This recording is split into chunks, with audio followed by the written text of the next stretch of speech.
So guys this is bliss boys and welcome back to our channel. मैं हूं मैडो जी, मेरे साथ है पैरागोनोज जी और दोबारा से हम स्वागत करते हैं आपका हमारे चैनल पे। और आज की इस वीडियो में हम पढ़ने वाले हैं बहुत ही ज़्यादा इंपॉर्टेंट टॉपिक क्लास 11th का, जो कि आपके कॉम्पिटिटिव एग्जाम्स में भी आता है। और इस टॉपिक का नाम है Boolean logics and logical gets.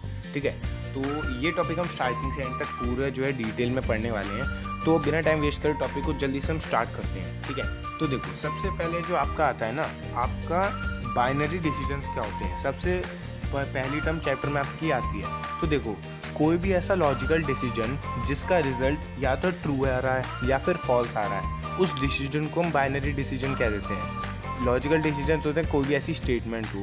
For example देखो यहाँ पे लिखा है Indira Gandhi was the only women prime minister of India. अब इसका आंसर देखो ट्रू आ रहा है, तो ये एक आपकी बाइनरी डिसीजन कह सकती है, क्योंकि इसका आंसर आता है हम येस में दे रहे हैं या नो में दे रहे हैं। ठीक है, यही होता है। अब ये जो स्टेटमेंट्स होती हैं ना, ये जो सेंटेंस होते हैं, जैसे इंदिरा गांधी वाला सेंटेंस है, जिनका आंसर या तो ट्रू में आ रहा है या फिर फॉल्स में आ रहा है, इनको हम कह देते हैं लॉजिकल स्टेटमेंट्स या फिर ट्रुथ फंक्शंस। ये दोनों एक ही चीज़ होती हैं, लॉजिकल स्टेटमेंट्स या फिर ट्रुथ फंक्शंस। और इनके जो रिजल्ट आते हैं ट्रू या फॉल्स, ये जो आ रहे हैं, इन्हें हम ट्रुथ वैल्यूज़ कह देते हैं। तो अब देखो ये हो गई ट्रुथ वैल्यूज़। अब ये जो ट्रुथ वैल्यूज़ होती हैं ना, ये ट्रू या फॉल्स से डिपिक्ट होती हैं। तो अब कंप्यूटर की लैंग्वेज में ट्रू को हम 1 से रिप्रेजेंट करते हैं और फॉल्स को हम 0 से रिप्रेजेंट करते हैं। अब जब हम ट्रुथ टेबल्स हमारी बनाएंगे ना, तो उसमें हम कुछ वेरिएबल्स लेंगे। तो वो जो वेरिएबल जब इन ट्रुथ वैल्यूज़ को स्टोर करेंगे ना, तो उन वेरिएबल्स को हम बाइनरी वैल्यूड वेरिएबल्स कह देते हैं। ठीक है, तो यहाँ तक हो गया। अब आगे बढ़ते हैं। अब जो हमारे ये जो लॉजिकल फंक्शन होते हैं, तो ये 3 टाइप के होते हैं। एक तो होता है एंड, एक होता है और एक होता है नॉट। ठीक है, तो ये जो लॉजिकल हमारी स्टेटमेंट्स होती हैं, इन्हें हम 3 तरह से लिख सकते हैं। इन्हें जो है इनसे जो कंबाइन होकर जो चीज़ बनती है ना, उसे हम कंपाउंड स्टेटमेंट कहते हैं। मतलब जैसे आपके इंग्लिश में कंपाउंड सेंटेंस होते हैं जो कंजंक्शन से मिलाए जाते हैं, तो इस तरह से यहाँ पे कंजंक्शन की जगह तो हमारे ऑपरेशंस आ गए, और जो कंबाइन होकर सेंटेंस बन रहा है उसे हम कंपाउंड स्टेटमेंट कहेंगे। एग्जाम्पल के लिए यहाँ पे दे रखा है ही प्रेफर टी नॉट कॉफ़ी। तो यहाँ पे नॉट का इस्तेमाल हो गया कि मतलब उसे टी चाहिए, कॉफ़ी नहीं चाहिए। ठीक है, अब आगे बढ़ते हैं। अब देखो, अब हम आगे बढ़ने से पहले एक बार देख लेते हैं ट्रुथ टेबल्स क्या होते हैं, क्योंकि ट्रुथ टेबल की मदद से ही हम आगे ऑपरेशंस को हमारे अच्छे से समझ पाएंगे। अब देखो यहाँ पे हमारी 2 स्टेटमेंट हमने ले ली। अब इनके हम पहले ना सारे पॉसिबल आउटकम्स लिखेंगे। तो देखो या तो दोनों चीज़ें ट्रू होंगी कि टी अवेलेबल भी है और हमें टी चाहिए भी। ठीक है, अब होगा या तो एक ट्रू हो गई एक फॉल्स हो गई, टी हमको चाहिए पर टी अवेलेबल नहीं है। या हो सकता है पहली वाली फॉल्स हो गई, दूसरी वाली ट्रू हो गई कि हमें टी चाहिए नहीं पर टी अवेलेबल है। या हो सकता है दोनों फॉल्स हो गई। तो टोटल 4 ही तो ये वाली हमारे आउटकम्स बैठे। अब देखो ये जो 4 हमने आपके सामने लिखे हैं, तो इनके जो फाइनल रिजल्ट आएंगे ना, तो आप देखोगे जिस किसी आउटकम में भी एक बार फॉल्स आ रहा है ना, तो उसका टोटल आउटकम फॉल्स हो गया। क्यों? क्योंकि जो बाइनरी मल्टीप्लिकेशन यहाँ पे लग गया। जैसे फॉल्स की वैल्यू मैंने बताई थी 0 होती है, ट्रू की वैल्यू यहाँ पे 1 होती है। 1 × 0 हमेशा आपका 0 ही देगा बाइनरी में। मैथ्स की बात नहीं कर रहा हूँ, बाइनरी में भी ऐसी होता है। अब जैसे आपका दोनों तरफ ट्रू है, तो एक भी बार इसमें फॉल्स नहीं था, तो इसका रिजल्ट जो है वो ट्रू आ गया। तो टोटल जो हमारे यहाँ पे रिजल्ट आया ट्रू फॉल्स फॉल्स फॉल्स या। ठीक है, तो अब आगे बढ़ते हैं। तो अब देखो ट्रुथ टेबल की मदद से हम इस तरह से स्टेटमेंट को दिखा सकते हैं। मान लो जो हमारा था पहली स्टेटमेंट थी कि I want to have tea, तो उसको हमने एक्स से डिनोट कर दिया। अब एक्स यहाँ पे क्या है, अभी मैंने बताया था एक्स को हम कहते हैं बाइनरी वैल्यूड वेरिएबल। ठीक है, और जो हमारी दूसरी स्टेटमेंट थी कि टी इज़ रीडली अवेलेबल, उसको हमने वाई से डिपिक्ट कर दिया।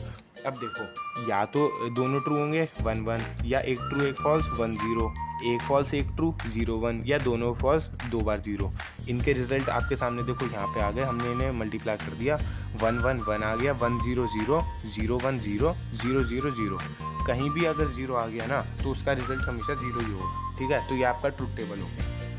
तो गाइज अब हम पढ़ेंगे नॉट ऑपरेटर के बारे में। ये ऑपरेटर सिर्फ एक सिंगल वेरिएबल पे काम करता है। ठीक है, और इसका काम होता है कॉम्प्लीमेंटेशन। ये उस जो भी हमारे वेरिएबल के अंदर वैल्यू स्टोर होती है उसका हमेशा उल्टा कर देता है। जैसे फॉर एग्जांपल हमारी बाइनरी में 2 ही वैल्यूज होती हैं, 0 या फिर 1। तो अगर आपके पास वैल्यू 0 है तो वो 1 हो जाएगी, अगर आपके पास 1 है तो वो 0 हो जाएगी। और इसमें और कुछ नहीं है, बस इसको रिप्रेजेंट करने का तरीका है कि हम लोग क्या करते हैं ना, इसको बार से रिप्रेजेंट करते हैं। जो भी हमारा वेरिएबल है, बाइनरी वैल्यूड वेरिएबल है, उसके ऊपर हम बार लगा देंगे, तो इसका मतलब है कि उसके अंदर जो वैल्यू स्टोर्ड है उसका कॉम्प्लीमेंट। जैसे आप टेबल में देखो कि ए के अंदर वैल्यू स्टोर थी 0 फर्स्ट केस में, तो ए कॉम्प्लीमेंट के अंदर वैल्यू जो होगी हो जाएगी 1, विच इज नॉट ए, ठीक है। और ऐसी अगर 1 थी तो वो 0 हो जाएगी। तो गाइस अब हम और ऑपरेटर को देखते हैं। और ऑपरेटर में क्या होता है, हमारा लॉजिकल एडिशन होता है। यहाँ पे और को डिनोट करते हैं हम प्लस के सिंबल से। प्लस के सिंबल का यहाँ पे वो मीनिंग नहीं है जो नॉर्मली होता है, जो कि मैथ्स के अंदर हम देखते हैं प्लस कर देना क्वांटिटीज को। नहीं, यहाँ पे प्लस डिनोट करता है और को। आप x प्लस वाई को x और y भी बोल सकते हो, ठीक है। तो यहाँ पे 0 प्लस 0 हमेशा 0 होगा, कि जहाँ पे दोनों क्वांटिटी सेम है उससे फ़र्क नहीं पड़ता। फ़र्क इससे पड़ता है कि जब एक भी अगर 1 हो गया ना तो वहाँ पे आंसर हमेशा 1 आएगा। और वैल्यू हमारी फॉल्स यानी कि 0 सिर्फ तभी होगी जब 0 प्लस 0 होगा, ठीक है। दोनों क्वांटिटीज फॉल्स होनी चाहिए, तब आगे आपका जो और ऑपरेटर से आउटपुट है वो 0 आएगा। अब इसकी ट्रुथ टेबल देख सकते हैं, वही है कि x 0 आया एक बार, y 0 आया तो 0 आ गया। फिर किसी भी कंडीशन में कहीं पे भी अगर एक भी 1 आ गया तो वो हमेशा आउटपुट 1 देता है। अब एंड ऑपरेटर, ठीक है। एंड ऑपरेटर का मतलब होता है बूलियन अलजेब्रा के अंदर लॉजिकल मल्टीप्लिकेशन, ठीक है।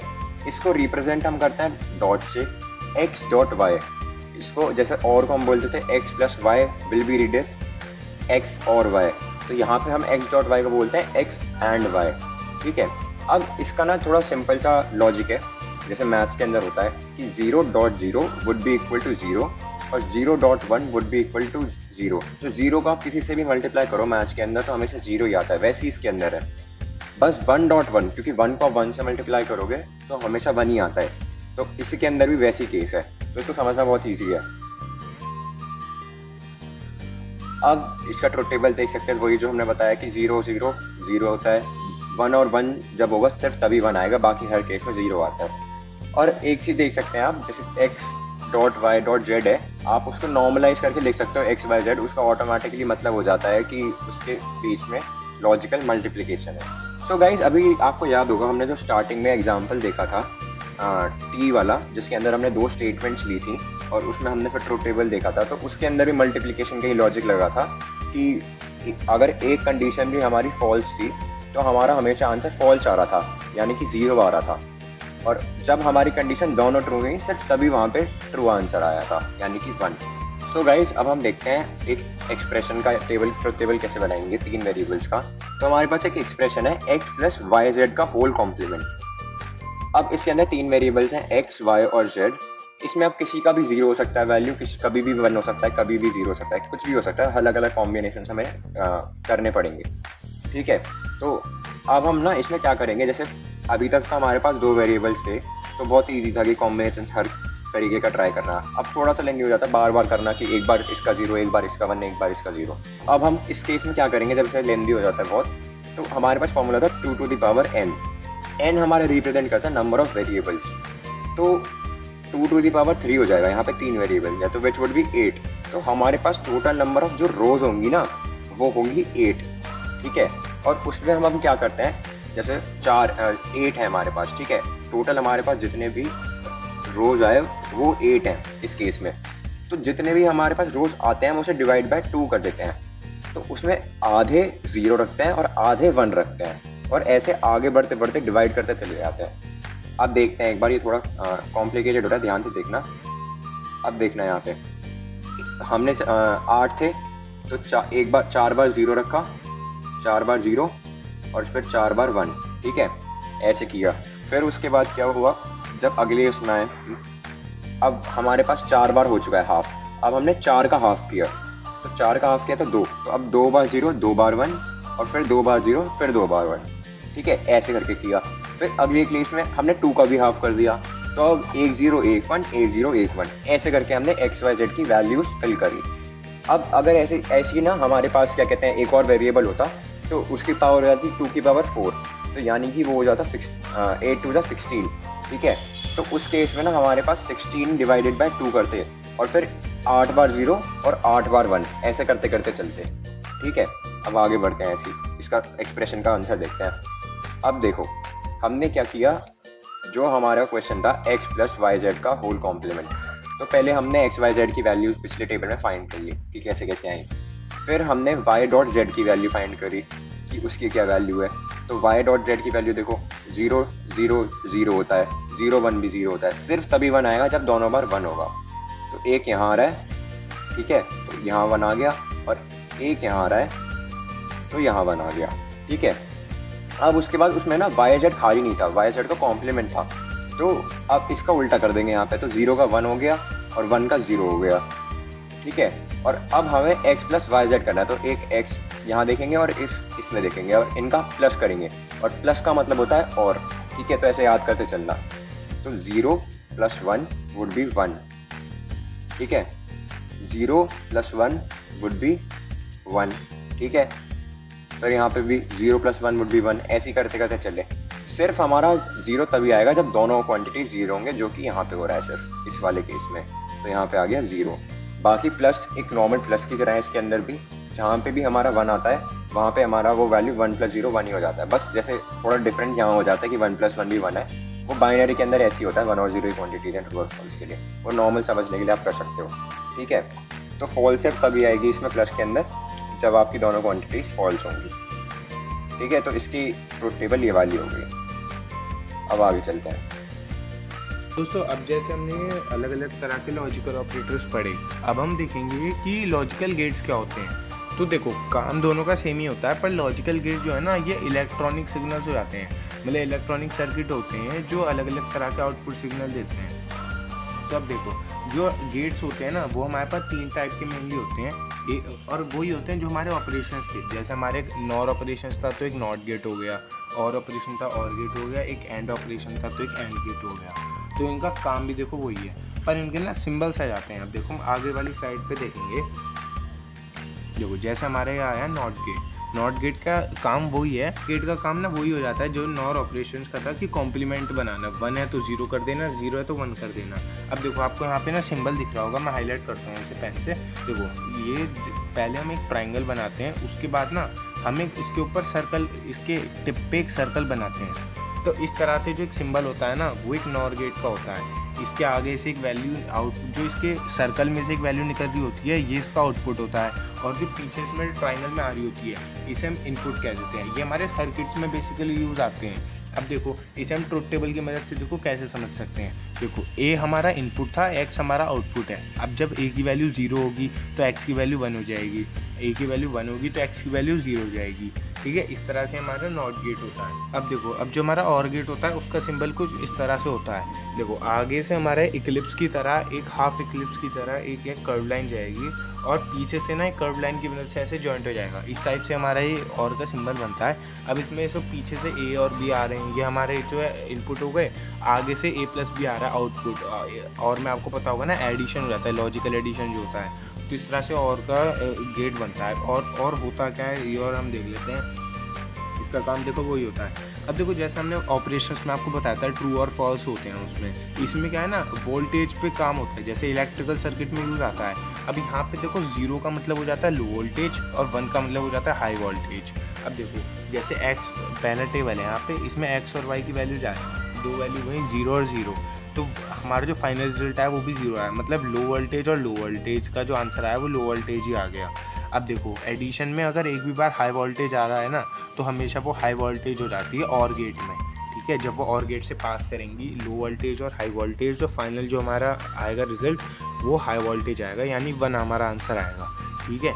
यहाँ 3 इनपुट वाली टेबल भी आप देख सकते हैं। इस पर वही ट्रिक लगेगी 2 की पावर n वाली। जैसे 3 वेरिएबल हो गए ना यहाँ पे, 3 बूलियन लॉजिक वेरिएबल्स, तो 2 की पावर 3 8 होता है। 8 डिवाइड बाई 2 करो तो पहले 4 बार 0 आएगा, 4 बार 1, उसका आधा 2 बार 0, 2 बार 1, उसका आधा 1 बार 0, 1 बार 1। बेसिकली आपको 8 बार जो है ना, इनके 8 कॉम्बिनेशन बनाने हैं। तो सर टेस्ट भी कर सकते हो कि आपके जो कॉम्बिनेशन है वो सारे बन गए हैं कि नहीं, ठीक है। तो ये हो गया। अब आगे बढ़ते हैं, अब एंड गेट की तरफ बढ़ते हैं। देखो, एंड गेट में ना हमारा क्या होता है, सबसे पहले इसका सिंबल देख लेते हैं। सिंबल एंड गेट का इजी है।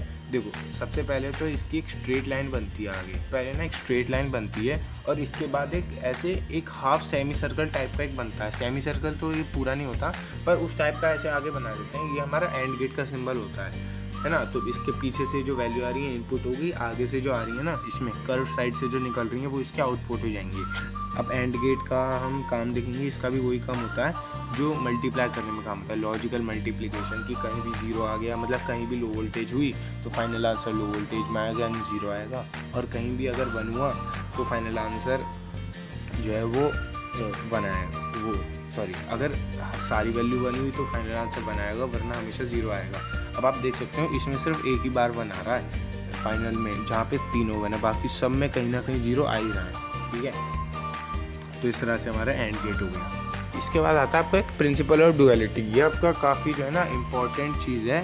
ये क्या होता है ना, देखो इससे क्या होता है, कोई भी मान लो आपको एक्सप्रेशन दिया है तो वो एक्सप्रेशन जो है ना आप उसका डुअल कर सकते हो। उसका डुअल करके जो फंक्शन बनेगा ना वो भी जो है एक आपका बूलियन एक्सप्रेशन होगा। अब डुअल करते कैसे हैं, मान लो आपका कोई भी फंक्शन लिखा है, उसमें कहीं भी मान लो आपका और गेट है, मतलब और वाला साइन है, प्लस का साइन है, तो उसको आप एंड में बदल देते हो मल्टीप्लिकेशन में। कहीं भी एंड का साइन है तो उसे आप और में बदल देते हो। कहीं भी 0 लिखा है तो आप उसे 1 में बदल दोगे, कहीं भी 1 लिखा है तो उसे आप 0 में बदल दोगे। ये 3 रूल होते हैं। 3 रूल आपको अच्छे से याद करने होंगे, लिखने के लिए भी आ जाते हैं। तो गाइस अब हमारा ना यहाँ पे लॉ स्टार्ट होते हैं, कुछ बेसिक लॉज होते हैं। अगर x प्लस x करोगे आप कुछ भी, मतलब जो सेम क्वांटिटी को अगर आप प्लस करोगे तो हमेशा आंसर ना वही आता है, और सेम क्वांटिटी को मल्टीप्लाई करोगे तो हमेशा आंसर वही आता है। तो ये इस लॉ का नाम होता है इंडेम्पोटेंस लॉ, ठीक है। तो x प्लस x का एग्जाम्पल हम देखते हैं पहले। तो इसमें अगर x की वैल्यू 0 है तो यानी कि 0 प्लस 0, तो 0 प्लस 0 क्या होता है, 0 होता है, और 1 प्लस 1 क्या होता है, हमेशा 1 होता है। वैसे ही मल्टीप्लिकेशन में देखते हैं तो 0 इंटू 0 क्या होगा, 0, तो 1, और 1 इंटू 0, 1 इंटू 1 क्या होगा, 1। तो ये हमारा इंडेम्पोटेंस लॉ होता है जो हमें बताता है कि अगर सेम क्वांटिटीज़ को आप प्लस करोगे या फिर मल्टीप्लाई करोगे तो उनका आंसर हमेशा वही क्वांटिटीज आती हैं जो मतलब x की वैल्यू होती है। अब एक आता है हमारा इन्वोल्यूशन लॉ, ठीक है। इन्वोल्यूशन का मतलब क्या होता है, अगर आपका x का कॉम्प्लीमेंट है और उसका भी अगर आप कॉम्प्लीमेंट कर दोगे, मतलब x कॉम्प्लीमेंट का होल कॉम्प्लीमेंट, तो वापस आपके पास x आ जाएगा।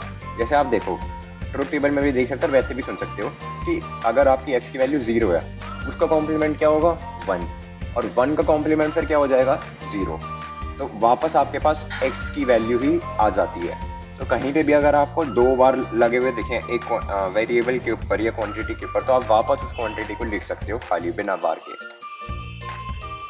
अब हमारा आता है कॉम्प्लीमेंटैरिटी लॉ। तो इसमें क्या होता है कि अगर आप एक जो ओरिजिनल वेरिएबल है आपका x, उसको अगर उसके कॉम्प्लीमेंट के साथ ऐड करोगे तो हमेशा जो आंसर है ना वो 1 आएगा।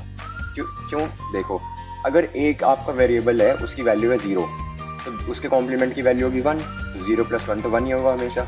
और अगर उसकी वैल्यू 1 है तो दूसरा उसकी वैल्यू 0 होगी, और आपको उस पर जाने की ज़रूरत ही नहीं है। अगर कहीं पे भी आपका 1 आ जाता है एक एडिशन के अंदर तो हमेशा आंसर 1 ही आता है। और वैसे ही अगर आप देखो मल्टीप्लिकेशन में, तो मल्टीप्लिकेशन में अगर आपकी x की वैल्यू 0 हो गई तो मल्टीप्लिकेशन में आपको फिर आगे देखने की ज़रूरत ही नहीं है। अगर मल्टीप्लिकेशन में 0 आ रहा है तो आंसर हमेशा 0 ही आएगा, और अगर आपके x की वैल्यू 1 है तो उसके कॉम्प्लीमेंट की वैल्यू ऑब्वियसली बात है 0 होगी, तो इसलिए वहाँ पे भी 0 ही आएगा। तो ये कॉम्प्लीमेंटैरिटी लॉ होता है। ये बेसिक चीज़ें हैं, आपको अपने जब एक्सप्रेशन को सॉल्व करोगे या सर्किट डायग्राम को सॉल्व करोगे तब आपको ये चीज़ें यूज़ करनी पड़ेंगी। फिर आता है कॉम्यूटेटिव लॉ। कॉम्यूटेटिव लॉ क्या दिखाता है, x plus Y is equal to Y plus X, ठीक है। और उसका दूसरा ही पार्ट है x dot Y is equal to Y dot X आएगा, यहाँ पे x डॉट वाई नहीं आएगा, ठीक है, ये y आएगा यहाँ पे इस जगह पे,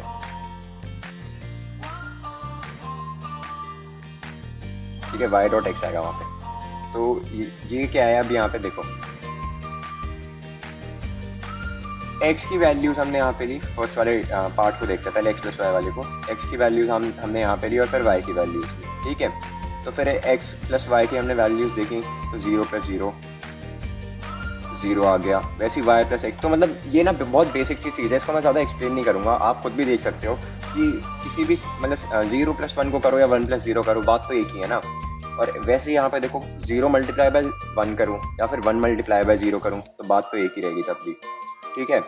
तो ऐसे आगे चलते हैं अब। फिर आता है एसोसिएटिव लॉ। तो ये एक थोड़ा सा पिछले वाले लॉ का एक एक्सटेंडेड पार्ट है। x plus y plus z in bracket, ठीक है, और x plus y plus z, ठीक है।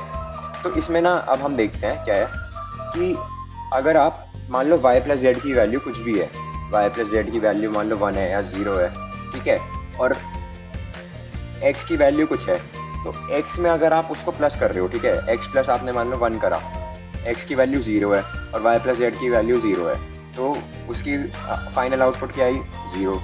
अब आप देखो यहाँ पे सामने की तरफ x plus y plus z, ठीक है, तो x plus y plus z की वैल्यू अगर आप देखोगे तो वो भी सेम ही रहेगी, तब भी कोई उस पर डिफरेंस नहीं आएगा। आप ट्रुथ टेबल में देखो, x plus y plus z की वैल्यू 0 है, यहाँ पे भी 0 ही आई जब आपने सेम करा, ये सारी वैल्यूज ना सेम ही आएंगी, क्योंकि आप देखो अब नॉर्मल अगर मैथ्स में भी देखोगे ना तो भी यही होता है सेम, प्लस में कुछ डिफरेंस नहीं आएगा। आप यहाँ पे एक्स को ऐसे 1 ले लो प्लस 0 ले लो प्लस वापस से 1 ले लो, तो 1 प्लस 0 करो होल प्लस बाद में 1 करो, कोई फ़र्क नहीं पड़ रहा, या फिर पहले 0 प्लस 1 करो बाद में 1 प्लस करो, कोई फ़र्क नहीं पड़ रहा। तो एसोसिएटिव लॉ बहुत बेसिक सी चीज़ बता रहा है आपको, ये आपको कॉमन सेंस की बात आप खुद समझ जाओगे। अब इसका सेकेंड पार्ट आता है मल्टीप्लिकेशन का, तो ये भी सेम चीज़ बताता है। अब देखो, अब x की वैल्यू मान लो आपकी 0 है, ठीक है, और इसकी 1 है और इसकी भी 0 है, ठीक है। तो अब देखो ये 0 है x की वैल्यू, अब आप पहले देख रहे हो 1 इंटू 0 ब्रैकेट के अंदर, तो 1 इंटू 0 क्या हो गया 0, फिर 0 इंटू 0 क्या हो गया 0, ठीक है। अब फिर यहाँ पे देखा आपने x डॉट वाई पहले करना है, तो 0 इंटू 1 क्या हुआ 0 इंटू 1 0, फिर क्या किया 0 इंटू 0 जेड, तो तब भी सेम ही बात आई। तो ये एक बहुत ही बेसिक सी चीज़ है, कुछ ज़्यादा फर्क नहीं पड़ता अगर सारे सेम तरीके की आपकी ऑपरेशंस हैं। अगर सेम ऑपरेशन चल रहा है पूरे एक्सप्रेशन के ऊपर तो आप कोई सी भी चीज़ पहले कर लो, कोई फ़र्क नहीं पड़ेगा। फिर आता है डिस्ट्रीब्यूटिव लॉ। अब ये देखना, ये पता है कैसे है, यहाँ पे x dot into y plus z, ठीक है। अब इसको ना मैच की तरह समझ सकते हो आप, जैसे मैथ में करते हो कि x इंटू ब्रैकेट जब होता है वाई प्लस जेड, तो आप x की मल्टीप्लाई दोनों में करते हो, तो उसे डिस्ट्रीब्यूट कर देते हो पूरे में, दोनों में इक्वली, तो मतलब दोनों को करते हो ना पूरा पूरा, तो x dot y plus x dot z. तो ये बहुत ही बेसिक सा लॉ है, और इसको आप ट्रुथ टेबल से भी प्रूफ देख सकते हो कि कैसे कैसे वैल्यूज़ करके करी, तो वो हमेशा वैल्यू सेम ही आएंगी, आप बना के भी देख सकते हो प्रैक्टिस के लिए। फिर इसका सेकेंड पार्ट आता है, अगर आप जो ये डिस्ट्रीब्यूटिव लॉ है इसको ऐसे करना चाहो, अब देखो ये थोड़ा ना डिफरेंट है, जो आप मैथ्स वगैरह में ऐसे नहीं करते हो। अब इसमें क्या होता है x plus y dot Z है, ठीक है। अब आप ना इसे लिखो x plus y dot x plus z, ये इसका फाइनल आउटपुट आता है, मतलब जो ये लॉ कहता है ऐसा होता है। अब हम ना इसका ट्रुथ टेबल नहीं देखेंगे, वो आप खुद भी रीड कर सकते हो, हम इसका वैसे प्रूफ देखते हैं। अब देखो हमने RHS लिया यहाँ पे x plus y dot x plus z, ठीक है। तो ये क्या हुआ x डॉट एक्स, जब इसको पूरा इक्वली डिस्ट्रीब्यूट करके हमने मल्टीप्लाई करी, ठीक है, x dot x plus x dot z, फिर y plus y dot x plus y dot z, ठीक है। फिर x डॉट एक्स क्या होगा, मैंने बताया था अभी, हमने पीछे लॉ पढ़ा था, उसमें क्या हो रहा था x मल्टीप्लाइड बाय द, अगर सेम नंबर की आप मल्टीप्लाई कर रहे हो सेम में तो वही आता है, तो वहाँ पे x लिख दिया। फिर x डॉट एक्स जेड को ऐसे छोड़ दिया हमने, फिर इसको x वाई डॉट एक्स को x डॉट वाई लिया, कोई फ़र्क नहीं पड़ रहा, और बाकी सेम, ठीक है, बाकी सेम है। फिर हमने आगे देखा तो हमने ना अब ना x और x वाई को साथ रखा और x जेड और y जेड को साथ रखा, ठीक है। तो x प्लस एक्स वाई में से हमने कॉमन लिया x, तो यहाँ बच गया 1 प्लस वाई। फिर हमने x z plus y z में से बाद में कॉमन लिया, तो यहाँ पे बच गया तुम्हारा x प्लस वाई। अरे सॉरी, ये वाला पार्ट कट कर दिया, रुक जा अभी। हमने ना x इंटू 1 प्लस वाई यहाँ पे कर दिया, x कॉमन लेके। फिर हमारा यहाँ पे आया x plus x z plus y z. क्यों? क्योंकि 1 प्लस वाई तो हमारा 1 हो गया। अभी हमने लॉ पढ़ा था कि अगर 1 को किसी भी नंबर में आप ऐड करोगे, चाहे वो कुछ भी हो, तो हमेशा वो आंसर 1 ही आता है। तो इसलिए यहाँ पे x इंटू 1 पर x रह जाएगा, ठीक है। फिर हमने x प्लस एक्स जेड में ना x कॉमन ले लिया, तो ये हो गया x इंटू 1 प्लस जेड। तो x इंटू 1 प्लस जेड, फिर वही सेम लॉ, तो सेम लॉ है भाई, 1 प्लस जेड तो 1 के इक्वल होगा, तो x प्लस वाई जेड आपका फाइनल आंसर आ गया। तो वही हमें प्रूव करना, ठीक है, ऐसे होगा ये। अब एक लॉ है absorption law. X plus x dot y would be equal to x. ठीक है, इसका आप ट्रूथ टेबल से देख सकते हो। ट्रूथ टेबल ये बनी हुई है कि एक्स की वैल्यूज ली आपने, फिर वाई की वैल्यूज ली और फिर ऐसे करके करा। ठीक है, तो आप इसके ट्रूथ टेबल देख सकते हो। यहाँ पे ऐसे x plus x dot y x के इक्वल होता है। तो यहाँ देखो, एक्स डॉट वाई की वैल्यूज ली हमने, सारे कॉम्बिनेशन लगा के, फिर हमने x plus x dot y करा, तो हमने ये देखा कि वो एक्स के इक्वल आ रहा था। तो इससे हमें पता चला कि x plus x dot y x के इक्वल होता है। फिर हमने ऐसे ही देखा x dot x plus y वो भी एक्स के इक्वल होता है, तो इसकी भी हमने ट्रूथ टेबल बनाई। फिर हमने देखा तो यहाँ पे ये 0 0 0 एक्स प्लस वाई 0, फिर ये 0 डॉट 0 ऑब्वियसली बात है 0 ही होगा। तो ऐसे करते करते हमने देखा तो ये सारी वैल्यूज़ भी एक्स से मैच कर रही थी, इसकी ये सारी वैल्यूज़ भी मैच कर रही थी। फिर हमने देखा यहाँ पे एक थर्ड डिस्ट्रीब्यूटिव लॉ है हमारा, एक लास्ट ये इसके बाद फिर हमारे पास एक डी मॉर्गन्स लॉ रह जाता है, वो देखते हैं फिर। तो हमने ये देखा, अब ये सब ना इनके ट्रूथ टेबल के तरीके से प्रूफ है। तो आप देखो x plus x complement dot Y is equal to x plus y. ठीक है, तो अब यहाँ पे हमने एक्स की वैल्यूज फिल करी, फिर वाई की वैल्यूज फिल करी, फिर एक्स कॉम्प्लीमेंट भी चाहिए था तो एक्स कॉम्प्लीमेंट की वैल्यूज भी ली, फिर एक्स कॉम्प्लीमेंट की वाई में मल्टीप्लाई करी। ठीक है, फिर हमने चेक करा कि क्या वैल्यूज आ रही हैं। फिर जो हमारी वैल्यूज आ रही थी हमने देखा कि एक्स प्लस वाई की जो वैल्यूज हैं वो भी सेम आ रही थी। तो इससे हमें पता लगा कि ये जो एक्सप्रेशन है x plus x complement dot y x plus y के इक्वल है। अब इसमें ना देखना कि ये जो बूलियन लॉजिक है ना, अलजेब्रा है, यहाँ पे कुछ चीज़ें ना आप ऐसे एल्जेब्रिकली प्रूव नहीं कर सकते। कुछ चीज़ें आपको हमेशा मतलब ऐसे ट्रूथ टेबल की हेल्प से प्रूव करनी पड़ेगी। ठीक है, अब हमारा मोस्ट इंपॉर्टेंट लॉ है डी मॉर्गन्स लॉ। ठीक है, इसमें क्या है, एक्स प्लस वाई का complement whole complement would be equal to x complement dot y complement. ये भी देखो इसका ट्रूथ टेबल से प्रूफ है हमारे पास। तो हमने देखा कि ये ऐसे इक्वल होता है। ठीक है, फिर सेकंड पार्ट है हमारे पास इसका, एक्स डॉट वाई का whole complement would be equal to x complement plus y complement. तो ये ऐसे याद रख सकते हो कि प्लस का डॉट हो जाता है और डॉट का प्लस हो जाता है। ऐसे इसका वाइस वर्सा याद रख सकते हो आप इसको, और कॉम्प्लीमेंट्स बाकी बस वो खुल जाएंगे। ठीक है दोस्तों, अब हम जानेंगे हमारे कुछ स्पेशल गेट्स जो होते हैं। तो स्पेशल गेट्स में हमारे पास 4 टाइप के गेट्स आते हैं, नॉर गेट, नैंड गेट, जोर गेट एंड नॉर गेट। तो देखो, जैसे हमने नॉर्मल गेट पढ़ते एंड और नॉट, इन्हीं की कुछ कॉम्बिनेशन से बनाए जाते हैं ये स्पेशल गेट्स। तो सबसे पहले हम नॉर गेट को देखते हैं। तो नॉर गेट क्या होता है, नॉट प्लस और गेट। और देखो, तो नॉर गेट क्या होता है, नॉट प्लस और गेट। अब जैसे और का काम क्या होता है, 2 वैल्यूज़ को ऐड करना, उनको ऐड करने के बाद अगर हम उनका कॉम्प्लीमेंट ले लेना तो वो नॉर गेट का काम हो जाता है। तो अब नॉर गेट का सिंबल और देख लो, जैसे हमारा और गेट का सिंबल था ना, उसी टाइप पे सिंबल बनाना है, बस उसके आगे एक डॉट और लगा देना उसकी टिप पे, तो नॉर प्लस और गेट हो जाएगा हमारा, नॉट प्लस और गेट। ठीक है, तो अब इसका ट्रूथ टेबल और देख लेते हैं। जैसे 2 वैल्यूज़ वाले ट्रूथ टेबल है, तो देखो 0 0 1 आ रहा है। कैसे, देखो 0 0 पहले हम प्लस करते तो 0 आता, उसका कॉम्प्लीमेंट 1 हो गया। अब 0 और 1 है, 0 प्लस 1 क्या आता, 1 आता, 1 का कॉम्प्लीमेंट 0 हो गया। 1 प्लस 0 1 आता, 1 का कॉम्प्लीमेंट 0, 1 प्लस 1 1 आता, 1 का कॉम्प्लीमेंट 0। इस तरह से आप ऐसे भी याद रख सकते हो कि जिसमें नॉर गेट में जिस भी अलाइनमेंट में खाली 0 आएंगे उसका 1 होगा, बाकी सब में जो है हमारा इसका जो रिज़ल्ट होगा वो 0 आएगा। ठीक है, तो ये हमारा नॉर गेट हो गया। अब हम इसका अगला गेट देखते हैं, वो है नैंड गेट। अब देखो, जैसे नॉर गेट में हमारे पास नॉट प्लस और था, नैंड गेट में हमारे पास नॉट प्लस एंड है। इसमें भी वही काम होना है, एंड की तरह पहले दो चीज़ों की मल्टीप्लाई करेंगे, उसके बाद उसका कॉम्प्लीमेंट ले लेंगे। सिंबल भी इसका इसी तरह होता है, एंड गेट का सिंबल बना के उसके आगे टिप पे डॉट लगा देंगे, सर्कल बना देंगे छोटा सा, तो सर्कल से जो निकलेगा वो आउटपुट हो जाएगा। इसका ट्रूथ टेबल भी हम देख लेंगे। इसमें पैटर्न कुछ इस टाइप का बन रहा है, अगर खाली 1 है तो 0 आएगा, बाकी सब में 1 आएगा। इसका लॉजिक और समझ लो, जैसे 0 पहले वाले में 2 इनपुट जा रहे हैं, 0 और 0, 0 0 की मल्टीप्लाई करेंगे तो 0 आता, उसका कॉम्प्लीमेंट 1 आ गया। लास्ट वाला देखते हैं अब एक बार, इसमें दोनों 1 है, 1 1 की मल्टीप्लाई क्या होती, 1 आता, उसका कॉम्प्लीमेंट 0 आ गया। ऐसी 0 1 और है, 0 और 1 की मल्टीप्लाई में 0 आता, उसका कॉम्प्लीमेंट करा 1 आ गया। ठीक है, इस टाइप से हमारा नैंड गेट होता है। इसका आप 3 वैल्यूज़ वाला भी देख लें, 3 वेरिएबल वाला ट्रुथ टेबल। ठीक है, इस टाइप से नैंड गेट हो गया। अब हमारे एक गेट आता है जॉर गेट।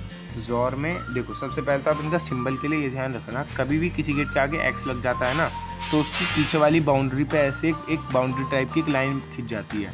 देखो जैसे और गेट है, एक्स प्लस और गेट, इसमें ना ये थोड़े इनका काम थोड़ा अलग होता है। इसमें कुछ इस टाइप से हम देखते हैं, अगर किसी भी कॉम्बिनेशन में 1 आ रहा है इवन बार, मतलब या तो एक बार 1 आ रहा है, 3 बार 1 आ रहा है, 5 बार 1 आ रहा है, ऐसे इवन टाइम्स 1 आ रहा है ना, तो उसका जो आंसर होगा वो 1 होगा। बाकी सारी कॉम्बिनेशंस का आंसर जो है ना इसमें 0 हो जाएगा। अब इसके ट्रूथ टेबल पे देखो, जैसे मान लो पहले वाले में एक भी बार 1 नहीं आ रहा, तो 0 बार आ रहा है, 0 तो इवन हुआ, तो इसका आंसर 0 हो गया। अब मान लो दूसरी वाली में 1 आ रहा है सिंगल बार 1 टाइम, तो ऑड नंबर्स टाइम आ रहा है, तो इसका जो रिज़ल्ट होगा वो 1 हो जाएगा।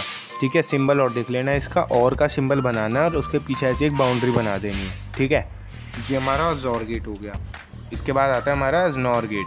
तो देखो नॉर गेट का मतलब होता है NOR gate plus x. NOR gate का सिंबल हमने जैसे देखा था, पहले नॉट का सिंबल बनाते हैं, आगे डॉट लगाते हैं तो वो नॉर बन जाता है।